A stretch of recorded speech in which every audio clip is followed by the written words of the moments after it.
আপনি রাপার ভাইকা নাতিজা কিরে মনে ছিল কি বলেছিলাম যখন ভোট চাইতে গেছিলাম মনে ছিল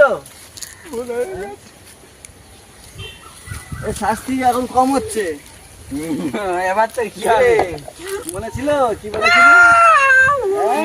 আর ভোট দিবি এই কালুর দিবি আর ভোট হ্যাঁ কিরে মাইট খাওয়া আর ভোট দিবি হ্যাঁ এবার বোঝ লে এবার বেটা বোঝ। জেল বহুত তুই ইয়ে করছিলিস তোকে বলে গেছিলাম তোকে আমি বারবার মানা করে গেছিলাম তুই তাও এর জন্য আমি ভোটে এসেছি এর আজ মার্ডার করতে তুই আমার মান সম্মান খাইয়ে দিয়েছিস আর ভোট দিবি ভোট দিয়ে আর কালুর আর ভোট দিবি কালুর আর ভোট দিবি তাহলে একটা কাজ করতে হবে কালুকে মার্ডার করতে হবে করবি করবি আর চাপাও দাদা চাপা কিরে